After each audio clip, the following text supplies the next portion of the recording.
آخر کب تک کی کہانی میں تو نور کی چچی نے بہت زیادہ طوفان مچانے کا ارادہ کر لیا تھا،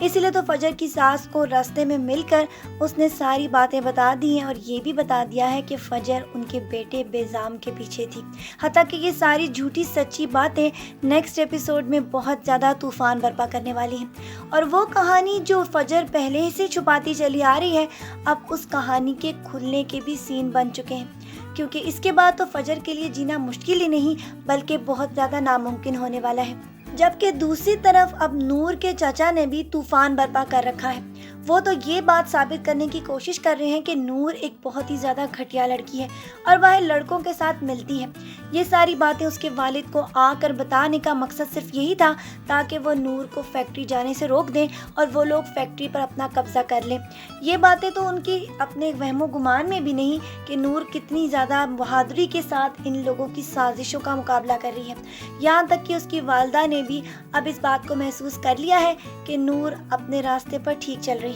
یہ تو صرف اس کے چاچا کے غلط خیالات ہیں اور ان کے فیکٹری پر قبضہ کرنے کے اور اس کو بیچنے کے سارے منصوبوں کی وجہ سے ہی وہ یہ ساری کہانیوں کو سامنے لے کر آ رہے ہیں۔ جبکہ اب تو دوسری طرف انسپیکٹر ناصر نے بھی اپنی والدہ کو کھل کر یہ بتا دیا کہ وہ نور سے محبت کرتا ہے اور وہ یہ چاہتا ہے کہ وہ نور سے اجازت لینے کے بعد اس کے گھر رشتہ بھجوا دے، کیونکہ اب وہ اس کے بنا نہیں رہ سکتا۔ یہ ساری باتیں تو وہ نور پر ہی ڈیپینڈ کر رہی ہیں کہ آیا وہ اس کے رشتے کو قبول کرے یا نہ کرے۔ ویسے تو اس کا فائدہ ہی ہے، ایک طرف تو فجر والے کیس کو بھی وہ اس کے ذریعے نمٹا سکتی ہے اور اس کے راستے میں آنے والی ساری رکاوٹیں اسی سے دور ہو سکتی ہیں۔ اسی لیے نور کو تو ہنسی خوشی اس کا رشتہ قبول کر لینا چاہیے، اور اس کی والدہ جو کہ اب فجر کے گھر واپس آنے کی وجہ سے بہت زیادہ پریشان ہے، ان کے لیے بھی مسائل کا آغاز ہو چکا ہے، کیونکہ فجر اور نور کی چچی ریحانہ نے ساری کہانی جو جا کر بیان کی تھی اور بیزام کا قصہ بتایا تھا، اس سے تو فجر ناراض ہو کر اپنے گھر آ گئی اور وہ یہ فیصلہ کر لے گی کہ اب وہ کبھی بھی اپنی ساس سے ملاقات نہیں کرے گی،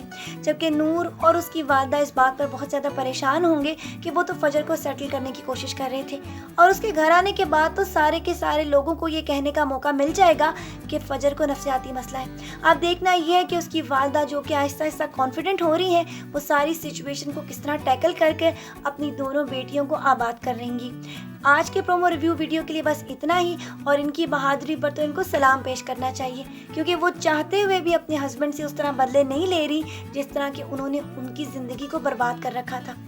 آج کے پرومو ریویو کی ویڈیو کے لیے بس اتنی کہانی، پھر ملیں گے، اپنا ڈھیر سارا خیال رکھیے گا، بہت ساری دعاؤں کے ساتھ۔ اللہ حافظ۔